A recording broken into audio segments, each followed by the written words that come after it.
With the country now 2 weeks into level 5 lockdown, I'll be discussing the property market in central Dublin and Docklands from both the sales and lettings point of view. For those of you who don't know me, I've recently joined Owen Riley, having spent 5 years working for two of the leading estate agents in Belfast. While still very much in a learning curve and adapting to the property market in Dublin, two aspects of it have stood out so far against that of the market in Belfast.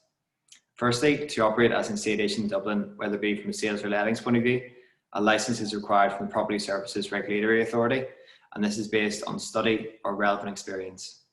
In Belfast, at present, no such licence or minimum qualification is required, albeit this is expected to change in the next few years.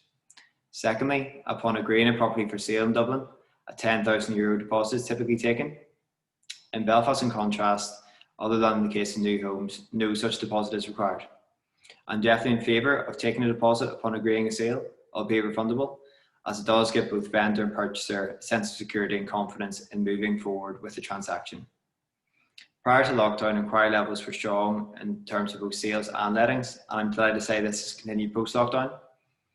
Under PSRI guidance, we are still able to carry out physical viewings of properties, and for those parties that are outside of Dublin or unable to physically view, our offering of virtual reality tours across both sales and lettings is proving key. An example of this, which you may already have seen, was the letting of a penthouse property in Grand Canal Dock at the full market rent of €6,000 a month, solely through the use of virtual viewings to an American client. In terms of sales, we are seeing good activity at the lower value end of the Dublin 1 and Dublin 2 market, and our typical buyer is proving to be owner-occupiers who have rented in the area for several years. An example of this is an apartment agreed in Dublin 1 this week at the full asking price, which equates to €458 per square foot. In terms of housing, we are seeing an ever-increasing gap between properties in need of work and renovation to those that are in turnkey condition, with active bidding at present in several properties in the Ringsend area.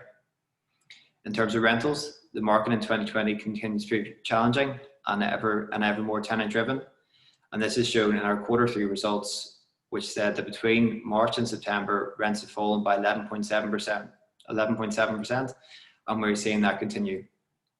In particular, the one-bedroom market has proved the most challenging, with typically couples renting these apartments, and due to them both working from home now, the one beds are proving too small to be used both as a home office and to live in.